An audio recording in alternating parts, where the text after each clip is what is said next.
Bom dia, igreja. Sábado, 27 de agosto de 2022. Estamos trazendo hoje uma sessão que vai tratar de uma questão muito séria e real na antiguidade e nos dias atuais dentro da igreja. Uma questão que foi muito anunciada dentro da palavra de Deus, um assunto profetizado por muitos profetas do Antigo Testamento, anunciado também por Cristo Jesus, nosso Senhor, e grandemente exposto por muitos dos apóstolos e servos do Senhor. Os falsos mestres, um câncer dentro da igreja. Vamos à exposição dessa sessão. O zelo espiritual é uma qualidade indispensável ao verdadeiro pregador da palavra de Deus.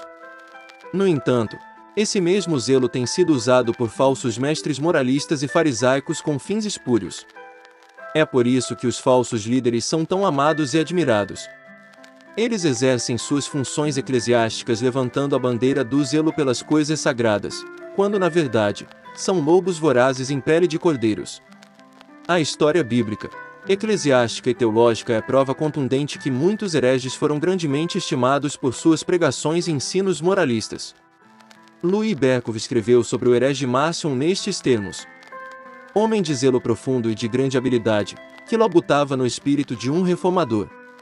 A princípio procurou sujeitar a igreja à sua maneira de pensar, mas não conseguindo êxito em sua obra reformista, sentiu-se constrangido a organizar seus seguidores numa igreja separada, buscando aceitação universal para seus pontos de vista através de ativa propaganda. A História das Doutrinas Cristãs. Editora PES. Página 49. Marcion ensinava uma distinção absoluta entre o Antigo Testamento e o Novo Testamento. Para ele, o Deus do Antigo não era o mesmo do Novo Testamento. Entendia a matéria como má, portanto, negava a encarnação de Cristo. O apóstolo João em sua primeira carta à igreja escreveu alertando tal fenômeno: filhinhos, é já a última hora, e como ouvistes que vem o anticristo, também agora muitos se têm feitos anticristos, por onde conhecemos que é já a última hora. Saíram de nós, mas não eram de nós, porque, se fossem de nós, ficariam conosco, mas isto é para que se manifestasse que não são todos de nós. 1 João 2 versos 18 e 19. Muitos blasfemadores saíram da igreja ao serem confrontados e combatidos pelos apologetas. Outros, porém, ficaram disseminando seus erros doutrinários travestidos de zelo espiritual. Os falsos líderes eram e continuam sendo amados porque seus ensinos que culminam em práticas pecaminosas que se adequam ao gosto e interesses de seus ávidos ouvintes. Nesse contexto, como serpentes, os falsos mestres continuam tentando muitos membros da igreja, que atraídos pelos seus discursos arrebatadores são seduzidos e atacados com um veneno mortal, que provém de suas heresias. Todos os falsos mestres receberão no porvir o justo juízo de Deus e sua implacável ira, castigando-os eternamente em todos os seus pecados. Nos dias atuais os falsos líderes continuam sendo amados e admirados, mas com uma grande diferença: a mídia. Os holofotes em torno deles têm potencializado não só o amor e a admiração, mas terrivelmente a veneração e idolatria de seus seguidores. Qual o principal fundamento para tanto sucesso? O amor e o prazer ao pecado travestido de falsa piedade, zelo e moralismo. Acontece assim: os falsos líderes injetam veneno através dos falsos ensinos em seus seguidores e seus seguidores tornam-se um com eles, ao mesmo tempo, dependentes deles, ao ponto de precisarem de mais veneno, e mais veneno. O resultado é mais amor ao pecado e mais prazer em pecar. Esse ciclo é mortal. O veneno injetado mata. Os sintomas do câncer são bem vistos no estilo de vida dos falsos mestres e seus seguidores. Eles são egocêntricos e excêntricos, idólatras e oportunistas, avarentos e mundanos, hedonistas e narcisistas. Tornam-se consumidores insaciáveis. É por isso que Paulo, ao exortar os jovens pastores Timóteo e Tito, disse enfaticamente: é preciso fazê-los calar, porque andam pervertendo casas inteiras, ensinando o que não devem, por torpe ganância. Tito 1 verso 11. Se alguém ensina outra doutrina e não concorda com essas palavras de nosso Senhor Jesus Cristo e com o ensino segundo a piedade, é infatuado, nada entende, mas tem mania por questões e contendas de palavras, de que nascem inveja, provocações, difamações, suspeitas malignas, altercações sem fim, por homens cuja mente é pervertida e privados da verdade, supondo que a piedade é fonte de lucro. 1 Timóteo 6 versos 3 a 5. Em 1 Timóteo 1 do verso 3 ao verso 7 o apóstolo Paulo exorta e orienta Timóteo bem como a igreja em Éfeso sobre o dano que os falsos mestres podem fazer ao povo de Deus e à causa de Cristo.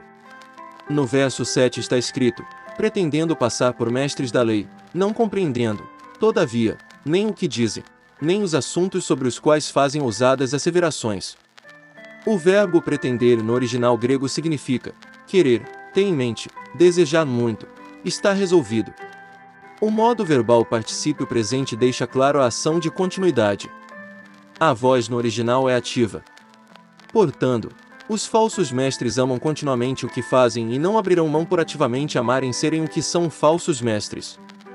O restante do versículo e capítulo é uma conclusão lógica à luz do contexto de toda a carta do que são capazes e estão dispostos a fazer. É importante frisar que Paulo ensina a Timóteo e à igreja que os falsos mestres agem abertamente como se fossem verdadeiros mestres da lei. Contudo, eles não sabem nem o que dizem, que dirá os assuntos sobre os quais fazem ousadas asseverações. O verbo passar no original significa ser, existir, acontecer. Ele está expressando uma ação contínua e ativa. Conclui-se que os falsos mestres jamais abrirão mão de ensinarem por amarem o que fazem. Eles continuarão ativamente dentro da igreja disseminando implacavelmente seus falsos ensinos e para melhor resultado, passam-se por mestres da lei. Ou seja, tais hereges existem e acontecem falsamente no meio protestante como mestres da lei. Que câncer! Que lástima! Que tragédia! Paulo deixa claro à igreja que os falsos mestres fazem ousadas asseverações. Eis aqui uma forma clássica de ação. Eles são firmes em seus discursos e enfáticos no método de impressão de seus ensinos através de uma impressionante impostação vocálica. Eles almejavam o púlpito sagrado. Amam pregar. O verbo asseverar no original significa afirmar com ênfase, declarar de forma contundente. Seu sentido no texto é colocado por Paulo como uma certeza contínua. Portanto, os falsos mestres sempre usarão a oratória como método e recurso para atingir seus objetivos. E mais, Paulo usa a voz média no original, significando que eles sempre estarão preocupados com seus próprios interesses, o amor, prazer e entrega ao pecado. Muitos falsos mestres existiam dentro da igreja em Éfeso. Mas Paulo faz questão imediata de citar dois nominalmente, Himeneu e Alexandre. 1 Timóteo 1.l verso 20. O apóstolo, antes de fazer menção dos nomes, usa o verbo no original, rejeitar, no verso 19. Tendo eles rejeitado a boa consciência, vieram a naufragar na fé. Esse verbo significa expulsar para fora de si mesmo, repulsar. É um particípio no aoristo. O aoristo expressa uma ação realizada e acabada. O sentido fica assim: Alexandre e Himeneu, tendo uma vez rejeitado definitivamente a boa consciência, vieram a naufragar na fé. A voz média é usada para expressar que o sujeito age em benefício próprio, significando que os dois tomaram tal decisão visando seus próprios interesses. A convicção de Paulo foi clara e objetiva: os entreguei a Satanás. Qual o propósito? Para serem castigados, a fim de não mais blasfemarem. Verso 20. Moralistas e hipócritas, Filipenses 3 versos 1 a 21. Eles precisam ser urgentemente amordaçados, Tito 1 verso 11. Então por que a igreja atual tem demasiadamente tolerado tais mestres em seu meio e púlpito? Por que a liderança tem sido em geral indiferente a tão grande lástima? Certamente, o mundanismo que tem permeado todas as áreas da igreja é um agente potencializador e, em muito, tem cooperado para tal quadro decadente. Contudo, não minimizemos os desejos mais espúrios e carnais dos falsos mestres e dos seus admiradores que têm se alimentado de seus erros e práticas antibíblicas. Tragicamente, os Himeneus e Alexandres de hoje têm sido mais ouvidos do que os da época de Timóteo e Tito. Quem são midiáticos? Quem são propagandistas? Quem alimenta o ego e a carne? Quem ama o ovacionismo? Quem alimenta o sistema religioso institucionalizado mercantilista? Quem ama desesperadamente o dinheiro? A resposta é muito simples: os falsos mestres e seus seguidores, a igreja mundanizada e escravizada pela mídia mercantilista. Que faremos então? Oremos, preguemos o verdadeiro Evangelho, antigo mas sempre atual Evangelho genuíno da graça de Cristo, que nunca foi contrário à propagação do reino nos quadrantes do mundo. Ocupemos então os meios de comunicação de forma bíblica e piedosa a fim de proclamarmos a salvação em Cristo, mas também o juízo de Deus contra todos aqueles que não passam de verdadeiros aproveitadores. Que seja amaldiçoado qualquer um, incluindo nós, ou mesmo um anjo do céu, que anunciar boas novas diferentes das que nós lhes anunciamos.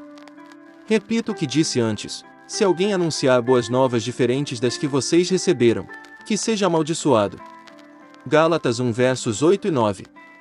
Só lhe deu glória. Amém. Inscreva-se em nosso canal para ficar por dentro das atualizações futuras. Estamos postando vídeos quase todos os dias. Deus abençoe a todos, e até a próxima sessão.